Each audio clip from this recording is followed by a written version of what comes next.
नमस्कार. हिंदुस्तान पोस्टमध्ये आपल्या सर्वांचं हार्दिक स्वागत आहे. मी चंद्रशेखर नेने, आंतरराष्ट्रीय घडामोडींचा अभ्यासक. माझ्याबरोबर रोहित व्हिडिओग्राफर आहेत. सर्वात पहिल्यांदा आपल्या सर्वांना या 2025 या नवीन वर्षाच्या हार्दिक शुभेच्छा. हे वर्ष आपल्याला सुख, शांती, समृद्धी आणि मुख्य म्हणजे आपलं सगळं जे आपले ठरवलेले उद्देश असतील ते पूर्ण करणारं जावं, ही माझी ईश्वरचरणी मी आणि आमचा हिंदुस्तान पोस्टचा सगळा स्टाफ त्यांच्याकडनं आपल्याला या शुभेच्छा. आता बघा की नवीन वर्षात काय काय होतं ते आपण बघतोच आहोत, पण गेल्या वर्षात काय काय झालं याचं जर बघितलं तर गेलं वर्ष हे अस्वस्थतेचं वर्ष किंवा लढायांचं वर्ष असं म्हणावं. इतक्या लढाया सगळ्या जगभर या गेल्या वर्षात झाल्या. युक्रेन रशिया लढाई चालूच आहे, ती म्हणजे 2 वर्ष चालू आहे. आता त्याला या फेब्रुवारीमध्ये आणखीन ती 2 वर्षाची होईल लढाई, तिथे काही कमी नाही आहे.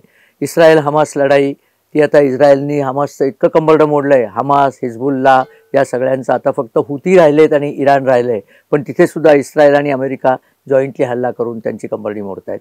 तेही तिथे चाललं आहे. काही कारण नसताना श्रीलंका पेटली होती, ती आता थंड झाली. मालदीव्स पेटलं होतं, ते थंड झालं. बांगलादेश काहीही कारण नसताना 5 ऑगस्टला तिथे एक प्रकारचा उठाव झाला. तो उठाव सगळा अमेरिका समर्थित होता, आता सगळ्यांनाच माहिती आहे. त्यात शेख हसीना वाजेद इथे येऊन बसले आणि हिंदूंवरती तिथे प्रचंड अत्याचार चालू आहेत. ही एक अतिशय वाईट गोष्ट गेल्या वर्षात झाली आणि अजून ती गोष्ट कमी होईल अशी काही नाही. परंतु पाकिस्तानमध्ये सरकार बदललं वगैरे सगळं आपण पाहिलं, पण आता जे पाकिस्तानमध्ये चाललं आहे ते केवळ अद्वितीय असंच आहे. ज्या पाकिस्ताननी तालिबानचा राक्षस दूध पाजून मोठा मजबूत केला आणि अफगाणिस्तानमध्ये त्यांना राज्यावर बसवलं, तालिबानच्या लोकांनी अमेरिकेला हाकलून लावलं अशी तेव्हा बातमी आली होती. अमेरिकेने प्रचंड शस्त्रसंभार आणि पैसे आणि काय काय सगळं सोडून अफगाणिस्तानातनं पळ काढला होता. आपण बघितलं होतं 2021 साली हा उद्योग झाला. परंतु त्याच्यानंतर काय गंमत झाली आहे, पाकिस्ताननी तर तेव्हा त्यांचा जो ISIचा प्रमुख होता जनरल फैज हमीद, त्यांना काबूलला पाठवलं होतं. त्यांचा चहा पितानाचा प्रसिद्ध फोटो आहे आणि त्यांनी सांगितलं की वा किती चांगलं सगळं झालं. आता काबूलमध्ये तालिबानचं सरकार आलं, आता हे लोक आम्हाला काश्मीर जिंकून घेतील. म्हणजे पाकिस्तानला स्वतः करायचं काहीच नाही आहे, कोणीतरी यांना काश्मीर जिंकून द्यायचं, कारण यांच्यात दम नाही आहे, यांच्याकडनं काहीही होत नाही. थोडेफार टेररिस्ट अटॅक करतात, बाकी काही होत नाही. आणि एकदम भलतंच झालं, तालिबानच्या लोकांनी पाकिस्तानलाच ठोकायला सुरुवात केली आहे. तालिबानचा एक भाग आहे, त्याला तेहरीक-ई-तालिबान पाकिस्तान म्हणतात. तेहरीक म्हणजे चळवळ, पाकिस्तानातल्या तालिबानींची चळवळ असं त्याचं नाव आहे. आणि या चळवळीमध्ये सगळे जे आहेत ते पठाण किंवा ज्यांना पुश्तू किंवा पश्तून म्हणतात, पश्तून हे पठाणना स्वतःच्या भाषेत ते त्यांना पश्तून म्हणतात. तर हे सगळे पश्तून लोक पाकिस्तानात जे प्रचंड प्रमाणावर आहेत. बरं ते काय आहेत, तर पाकिस्ताननीच जेव्हा रशियाचं आक्रमण 1979 साली अफगाणिस्तानवर झालं तेव्हा अमेरिकेने पैसे दिले, युनायटेड नेशननी पैसे दिले प्रत्येक रेफ्युजीच्या नावाचे, आणि त्यामुळे हे रेफ्युजीज आपल्या घरात आणले आणि हे प्रचंड प्रमाणावरती पठाण तिथे आलेले आहेत. आणि या पठाणांची आता इच्छा आहे की आपण आता पठाण भाग जो आहे पाकिस्तानचा तो एक अफगाणिस्तानात सामील करावा. अफगाणिस्तानच्या दक्षिणेला एक ड्युरंड लाईन नावाची सीमा आखलेली आहे. जॉन मॉर्टिमर ड्युरंड या माणसाने, हा ब्रिटिश माणूस होता आणि त्याने अफगाणच्या राजाला ब्रिटिशांनी जेव्हा हरवलं तेव्हा जबरदस्ती एक सीमा आखणी केली. त्यात अर्धा अफगाणिस्तानचा भाग पाकिस्तानात घेऊन टाकला होता. हे अटक वगैरे सगळी अफगाणिस्तान म्हणतं की हा आमचा भाग आहे, हा ड्युरंड लाईन वगैरे सगळा थोतांड आहे असं अफगाणिस्तानचे सगळी सरकारं म्हणतात. पाकिस्तानला वाटतं ही आपली जागा आहे. खैबर पख्तूनख्वा नावाचा जो त्यांनी प्रांत तयार केला, ख्वा म्हणजे दरी भाषा ही अफगाणिस्तानची भाषा आहे.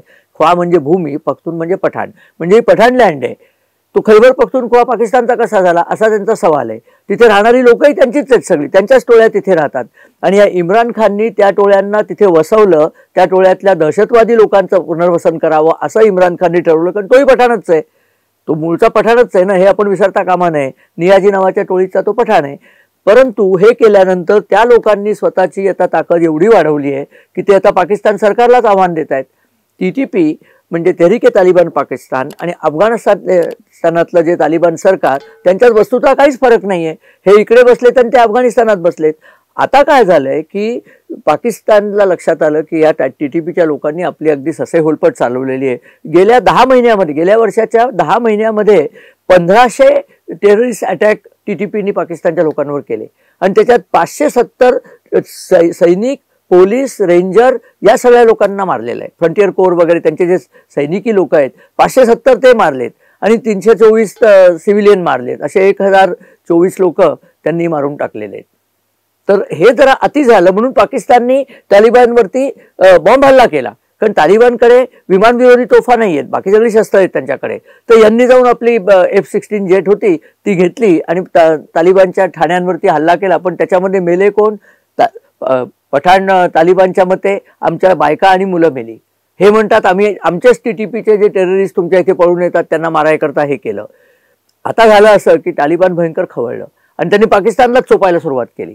म्हणजे हे दोन्ही मुस्लिम देश आहेत बरं का. आणि तेव्हा तर सांगायचे आता कसे आमच्या मित्रांचं राज्य आलं. बरं, पाकिस्तानच्या राज्यकर्त्यांची आत्तापर्यंतची भूमिका काय होती की जे अफगाणिस्तान आहे ते आपल्याला पळून जायला म्हणून ठेवलेलं. भारताशी लढाई झाली, भारताने खूप मोठी मुसंडी मारली, तर आपण पळून अफगाणिस्तानात जाऊन पुन्हा लढाई द्यायची. त्याला याच्यामध्ये व्यूहात्मक खोली, स्ट्रॅटेजिक डेप्थ असं म्हणतात.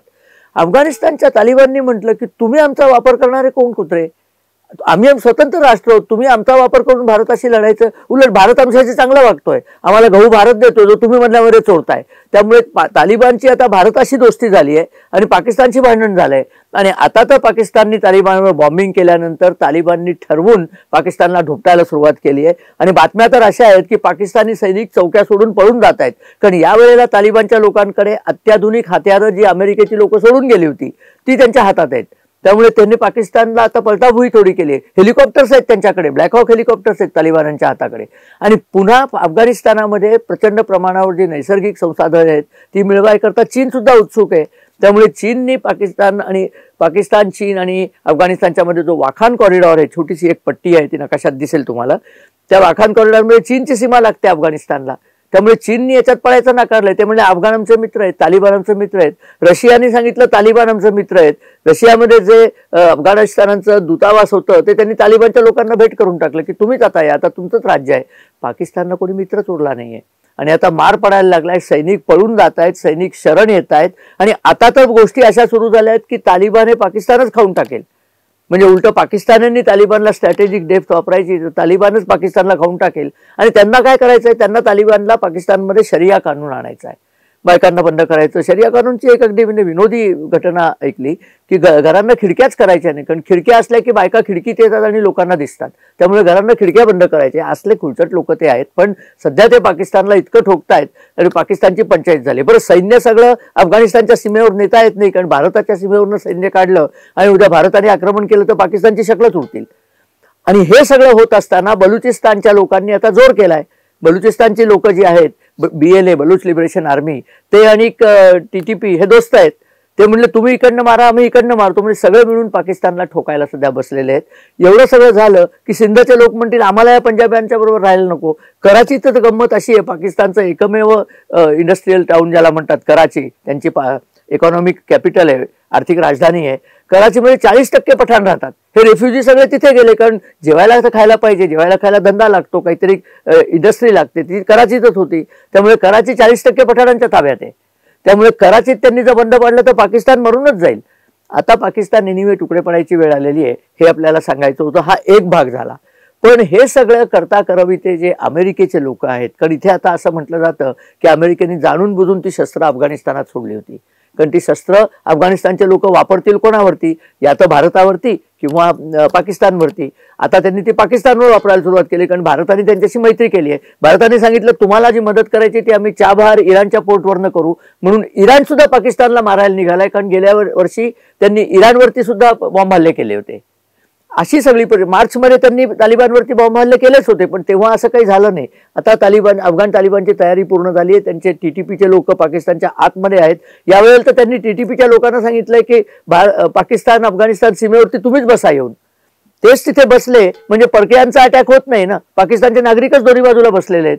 असा सगळा गोंधळ चाललाय. असं वाटतंय की येत्या 7-8 दिवसामध्ये तालिबान पाकिस्तानचा जो खैबर पख्तूनख्वा भाग आहे तो नक्कीच मोकळा करून घेईल. आणि इस्लामाबाद हे खैबर पख्तूनख्वाच्या अगदी टोकाला बसलेलं आहे. इस्लामाबादच्या शेजारी ज्या मर्ग नावाचं जे डोंगर आहे, ते डोंगर तालिबाननी क्लेम केले. ते म्हणजे वरनं ते इस्लामाबाद त्यांची कॅपिटल बघू शकतील. 4 तोफा दागल्या की इस्लामाबाद संपू शकेल. असं सगळं तिथे मोठ्या प्रमाणावर चाललेलं आहे. आपल्याकरता ही फार चांगली बातमी आहे. भारत तालिबानला मदतच करतोय, कारण हे जर पाहुण्याकडनं साप मरत असला तर का मरायचा नाही, मारू देत, हे चाललेलं आहे तिथे. परंतु हे सगळं करणारा जो अमेरिका आहे, अमेरिकेने याच्यात बरेच उद्योग केले. बांगलादेशात जाऊन अमेरिकेने सगळे उठाव केला वगैरे, त्या अमेरिकेची काय परिस्थिती आहे? नवीन वर्षामध्ये आपण फटाके उडवतो की नाही? आपण महासत्ता असलो तरी अमेरिकेपेक्षा कमी दर्जाची महासत्ता आहोत, अजून लहान आहोत, अजून आपले फटाके लहान असतात. अमेरिका तर फार मोठी महासत्ता. 3 टेररिस्ट अटॅक झाले नवीन वर्षाचं ग्रीटिंग म्हणून. पहिला अटॅक झाला तो न्यू ऑर्लिन्स हे अमेरिकेच्या दक्षिणेला जे एक शहर आहे, अतिशय उत्कृष्ट शहर आहे, अतिशय सुंदर शहर आहे. फ्रेंच लोकांच्या ताब्यात ते होतं, त्यामुळे फ्रेंच आर्किटेक्चर आहे तिथे, फ्रेंच कल्चर आहे. त्या शहरामध्ये एक रस्ता आहे, त्याचं नाव आहे बर्बन स्ट्रीट. बर्बन ही एक प्रकारची चांगल्या तऱ्हेची व्हिस्की असते. तसंच फ्रान्सच्या राजघराण्याचं नाव सुद्धा बर्बन होतं. तर त्या बर्बन स्ट्रीटचा वैशिष्ट्यच असं आहे की तिथे खूप दारूचे खाणे आणि मजा करण्याच्या जागा आणि नाच गाण्याच्या जागा आहेत. तर नवीन वर्ष सेलिब्रेट करायला लोक बर्बन स्ट्रीटवर येतात. तर एका माणसाने एक ट्रक घेतला आणि त्या लोकांमध्येच घातला. हो, लोक कितीतरी मारली त्यांनी. किती मारली तुम्हाला सांगतो. 15 लोक त्यांनी मारली आणि 35 लोक जखमी झाले. त्या 35मध्ये 2 तर पोलीस जखमी झालेत. आणि हा कोण होता ड्रायव्हर? हा शांतिप्रिय समाजाचा होता. याचं नाव होतं शमसुद्दीन जब्बार. वयवर्ष 42, पण जन्म अमेरिकेत झालेला आहे. अमेरिकन सैन्यात त्याला नोकरी होती, सैन्यातनं त्याची नोकरी पूर्ण झाली, पण तो ISच्या हाताखाली गेला, ISच्या इन्फ्लुएन्स खाली गेला. IS म्हणजे इस्लामिक स्टेट. त्याच्या ट्रकच्या मागे त्यांनी ISचं पोस्टर लावलं होतं, ISचं, आणि जाऊन ही लोक मारून टाकली. पोलिसांनी गोळीबार केला, त्यात तोही मेला. पण त्या ट्रकमध्ये आणखीन सुद्धा काही बॉम्ब स्फोट करण्याचे साधनं, काही प्रचार साहित्य, असं बरंच काही काही होतं. म्हणजे त्याला बरंच काही करायचं होतं. ही माणसं गेली हो फुकटाफुकट.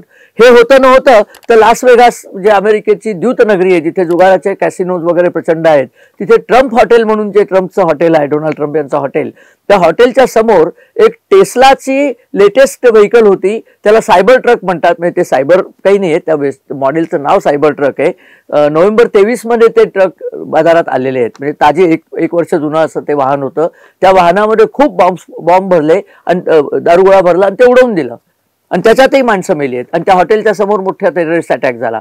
हा सुद्धा ISने अटॅक केला असं म्हटलं गेलं. जो बायडन सध्याचे अमेरिकेचे जे राष्ट्रपती आहेत, जे लवकरच आता याच महिन्यामध्ये 20 तारखेला त्यांचं विसर्जन आहे आणि नवीन स्थापना आहे ट्रम्प यांची. ट्रम्पच्या स्थापनेकरता हे अपशकून चाललेले आहेत, असा पण एक काय असेल. त्यांनी सांगितलं बायडननी की हे ISनी समर्थित केलेले हे लढाई आहे.